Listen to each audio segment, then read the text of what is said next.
할렐루야, 주님의 이름으로 문안드립니다. 다 함께 사도신경으로 신앙 고백하심으로써 수요일 새벽 예배를 시작하겠습니다. 전능하사 천지를 만드신 하나님 아버지를 내가 믿사오며 그 외아들 우리 주 예수 그리스도를 믿사오니 이는 성령으로 잉태하사 동정녀 마리아에게 나시고 본디오 빌라도에게 고난을 받으사 십자가에 못 박혀 죽으시고 장사한 지 사흘 만에 죽은 자 가운데서 다시 살아나시며 하늘에 오르사 전능하신 하나님 우편에 앉아 계시다가 저리로서 산 자와 죽은 자를 심판하러 오시리라.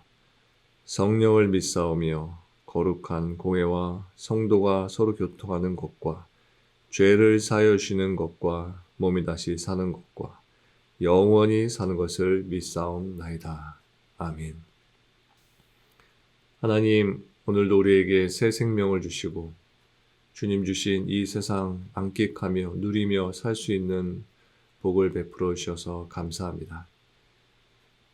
이 첫 시간을 주님께 예배로 올려드리며 주님의 음성을 듣고 주님을 의지하는 믿음으로 하루를 살기를 원합니다. 우리의 자아가 앞세워질 때마다 또 우리의 뜻과 생각이 하나님의 뜻과 생각보다 더 앞서 나갈 때마다 주님 우리를 붙들어 주시고 오직 주님 먼저 또 주님의 뜻 먼저 구하며 그것을 이루기 위해 살기 위해 애쓰는 하루의 삶 살 수 있도록 주님 도와주시옵소서. 코로나로 인해서 많은 이들이 어려움 중에 있지만 또 우리의 일터와 가정을 지켜주시고 또 무엇보다 우리의 신앙을 주님들 붙들어 주시니 감사를 드립니다. 약한 자들에게 강하신 주님께서 그들에게 믿음과 또 삶에 있어서 어려운 부분들이 무너짐 가운데 있지 않도록 늘 의의 손으로 또 강하신 주님의 의로우신 손으로 붙들어 주시옵소서. 또 육신적으로 약함 가운데 이들 가운데도 주님의 치유의 손으로 늘 함께하여 주셔서 넘어져 있는 그 자리에서 쓰러져 있는 그 자리에서 하나님 일어나 담대하게 주 영광을 위해 살아갈 수 있도록 회복의 은총 또한 베풀어 주시옵소서. 오늘도 주님의 말씀 앞에 우리들이 섭니다. 각 가정에서 예배드리며 또 말씀을 듣는 모든 성도들 가운데 이 자리에 함께해 주시고 주님의 음성을 저들의 심령 가운데 새겨 주시옵소서. 감사드리며 예수님의 이름으로 기도합니다. 아멘. 하나님께서 오늘 우리들에게 주시는 말씀은 시편 40편 6절에서 10절까지의 말씀입니다. 시편 40편 6절부터 10절까지의 말씀을 제가 천천히 봉독해 드리겠습니다. 주께서 내 귀를 통하여 내게 들려주시기를 제사와 예물을 기뻐하지 아니하시며 번제와 속죄죄를 요구하지 아니하신다 하신지라. 그때 내가 말하기를 내가 왔나이다. 나를 가리켜 기록한 것이 두루마리 책에 있나이다. 나의 하나님이여, 내가 주의 뜻 행하기를 즐기오니 주의 법이 나의 심중에 있나이다 하였나이다. 내가 많은 회중 가운데에서 의의 기쁜 소식을 전하였나이다. 여호와여, 내가 내 입술을 닫지 아니할 줄을 주께서 아시나이다. 내가 주의 공의를 내 심중에 숨기지 아니하고 주의 성실과 구원을 선포하였으며 내가 주의 인자와 진리를 많은 회중 가운데에서 감추지 아니하였나이다. 아멘. 다시 한번 말씀을 천천히 읽으시면서 개인적으로 묵상하는 시간을 가지시기 바랍니다.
오늘 본문 시편 40편은 크게 두 부분으로 구분을 할 수가 있습니다.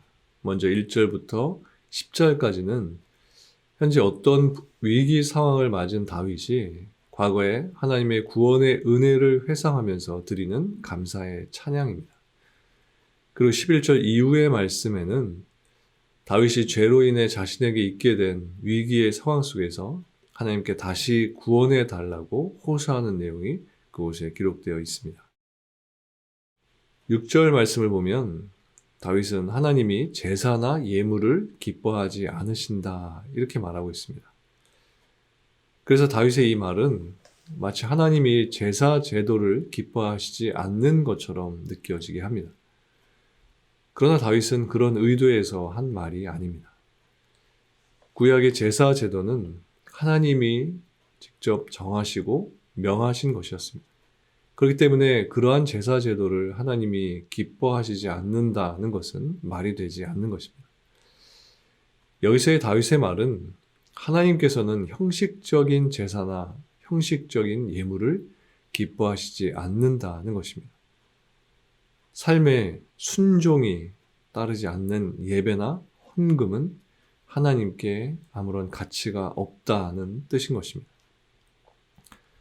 사울왕은 순종은 눈에 보이지 않으니 별 가치가 없다라고 여겼습니다.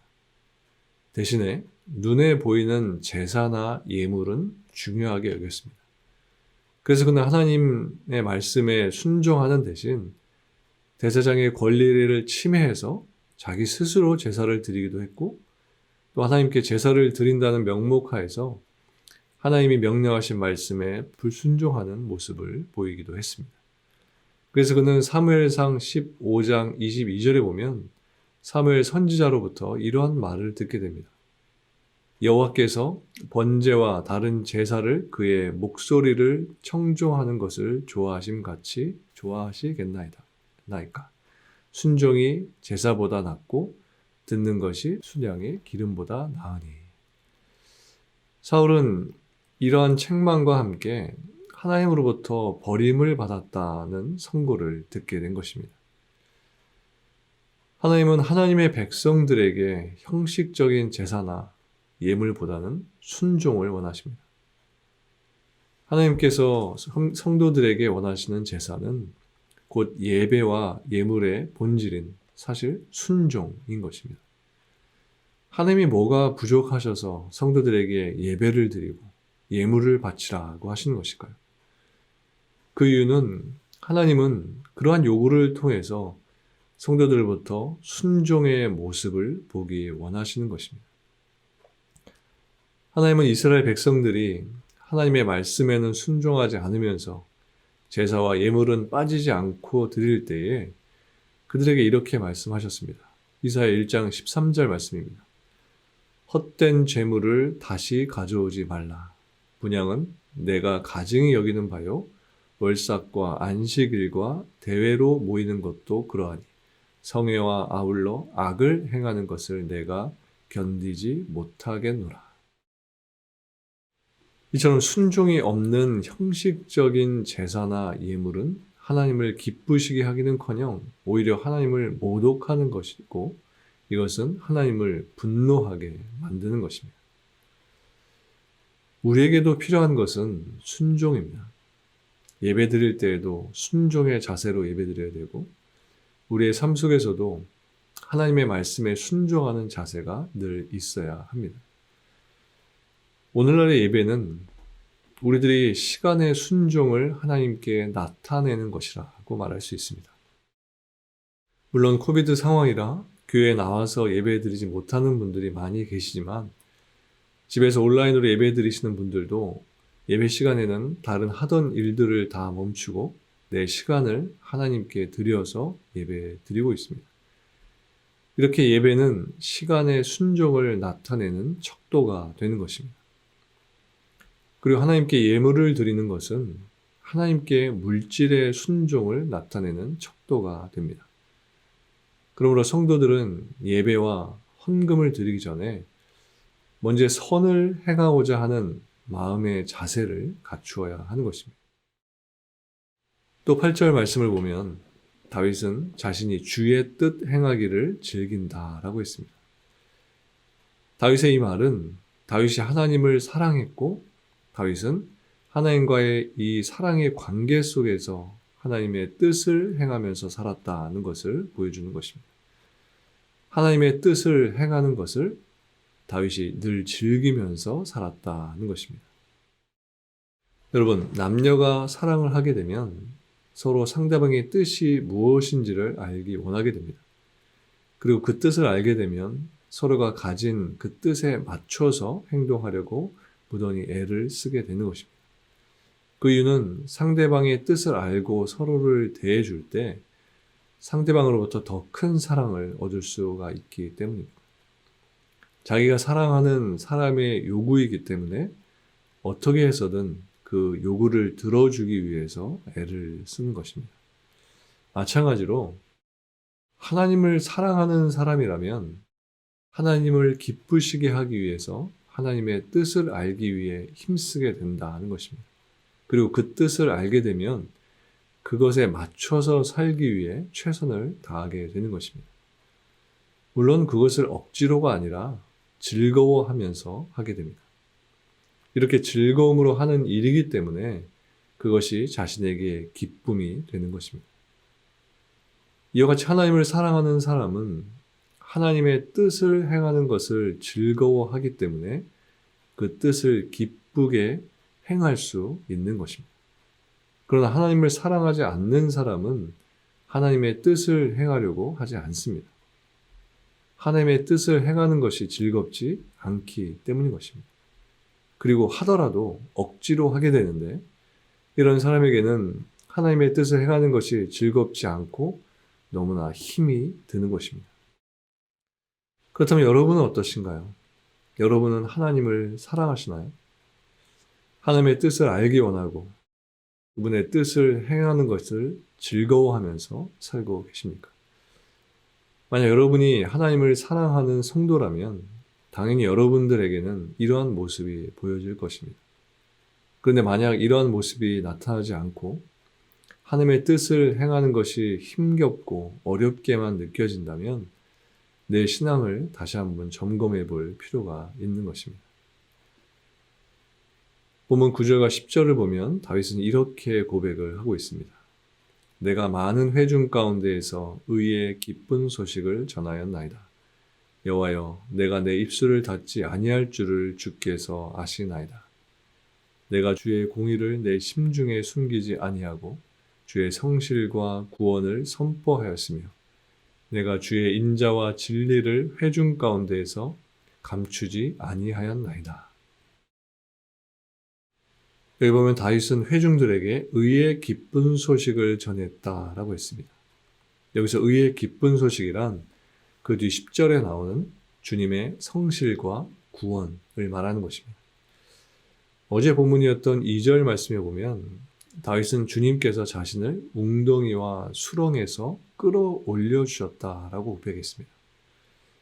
이렇게 자신을 건져주신 은혜가 다윗에게는 의의 기쁜 소식이었던 것입니다. 다윗은 그러한 구원의 은혜를 백성들에게 증거했던 것입니다. 여러분, 오늘 우리들도 다윗과 같이 의의 기쁜 소식을 전하며 살아야 합니다. 여기서 의의 기쁜 소식이란 복음입니다. 하나님께서는 죄와 사망에 빠져있던 우리들을 아무런 조건도 없이 그곳에서 구해주셨습니다. 독생자 예수님을 십자가에 못 박혀 죽게 하심으로써 죄인인 우리들을 살려주셨습니다. 죄와는 아무런 상관도 없으신 예수님께서 우리들을 구원하시기 위해서 자신을 희생하신 것입니다. 그렇기 때문에 우리를 위해서 이러한 큰 사랑과 은혜를 베풀어 주신 주님을 생각하면서 우리는 이 진리를 알지 못하는 이들에게 주님을 증거하는 삶을 살아야 하는 것입니다. 그래서 그들이 하나님께로 돌아와서 하나님을 경배하는 삶을 살 수 있도록 그들을 인도해 줘야 하는 것입니다. 우리는 지금 사순절 기간을 보내고 있습니다.